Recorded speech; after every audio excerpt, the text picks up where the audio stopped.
কুমাৰীকাটাত সদৌ বিটিআৰ গৰিয়ামৰীয়া দেশী ছাত্ৰ সন্থাৰ দ্বিবাৰ্ষিক অধিৱেশনৰ লাইখুটা স্থাপন। তামুলপুৰ জিলাৰ কুমাৰীকাটাত আজি এক মাংগলিক পৰিৱেশত সদৌ বিটিআৰ গৰিয়ামৰীয়া দেশী ছাত্ৰ সন্থাৰ দ্বিবাৰ্ষিক অধিৱেশনৰ লাইখুটা স্থাপন কৰা হয়।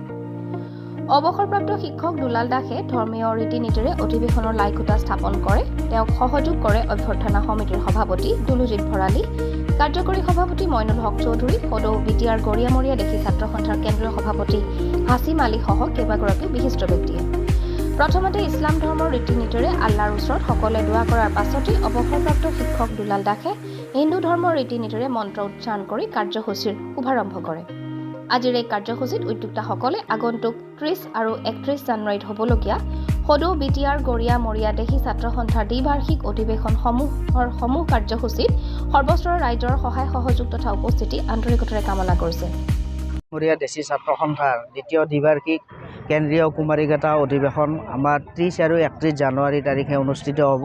তাৰ প্ৰাক মুহূৰ্তত আজি 18 তাৰিখে আমি কুমাৰীকাটা আঞ্চলিক ভৱন প্ৰাংগণত ৰাইজৰ সহায় সহযোগত আৰু অভ্যৰ্থনা সমিতিৰ সহায় সহযোগত আমি লাইখুটা স্থাপন কৰি আমি অধিৱেশনৰ ঢাক ঢোল বজাই দিলোঁ। হয়, অধিৱেশন আমাৰ মুখ্যতঃ এখন আমাৰ বাৰেবৰণীয়া সাংস্কৃতিক সম্প্ৰীতি শোভাযাত্ৰা আমাৰ অনুষ্ঠিত হ'ব 31 তাৰিখে দিনৰ 10:30 বজাত।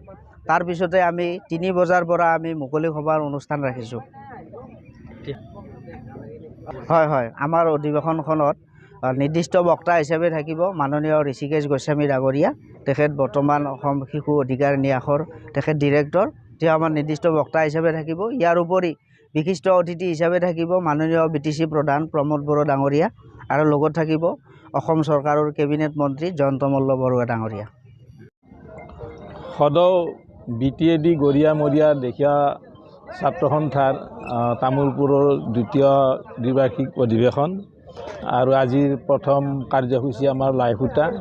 আমাৰ ইয়াৰে স্থানীয় সকলোৰে শ্ৰদ্ধাৰ আমাৰ দুলাল ছাৰে আজি লাইখুটা স্থাপন কৰিলে আৰু আমি আশাবাদী কুমাৰীকাটা বিভিন্ন জনগোষ্ঠীৰ মিলনভূমি, এখন পবিত্ৰ স্থান কুমাৰীকাটা, আৰু এই কাৰ্যসূচীত সকলো জনগোষ্ঠীয়ে আমাক সহযোগিতা কৰিছে।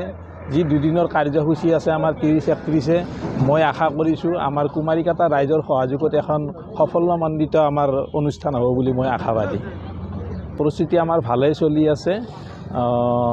সমূহ ৰাইজে আমাক সহযোগিতা কৰিছে আৰু আগবাঢ়ি গৈ আছোঁ আমাৰ কাৰ্যসূচীৰ ফালে। তামুলপুৰৰ পৰা আনন্দ ৰামচিয়াৰ ৰিপৰ্ট, অমৃত নিউজ। অমৃত প্ৰবাহ অসমীয়া সাপ্তাহিক কাকতৰ ডিজিটেল সংস্কৰণ অমৃত নিউজ, সত্যৰ সন্ধানত অমৃত নিউজ।